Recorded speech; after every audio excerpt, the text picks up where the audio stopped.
Hi, it's Mary Beth from mbgraydesigns, and here I am at my daughter-in-law's bridal shower, and I just wanted to do a project share and show you the diaper cake that I made. It's the first time I ever made one.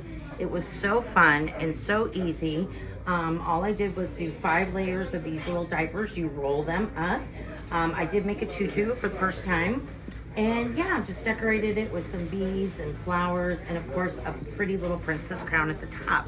If you want a tutorial, just let me know, leave a comment below and I'd be happy to show you. And I have another project share for you. So this is a floral type of bouquet made with onesies and blankets, and you just roll them up to look like little flowers.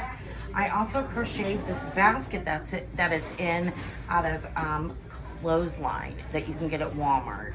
And then of course in the middle we've got a cute little bunny, and I ordered the bunny's little princess crown off of Amazon, super cheap.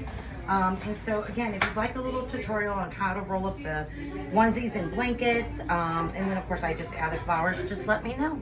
So, as I was saying, I did crochet the basket, but I love crocheting, and I also crocheted this poncho. And so, if you do want, again, any of these tutorials, please let me know.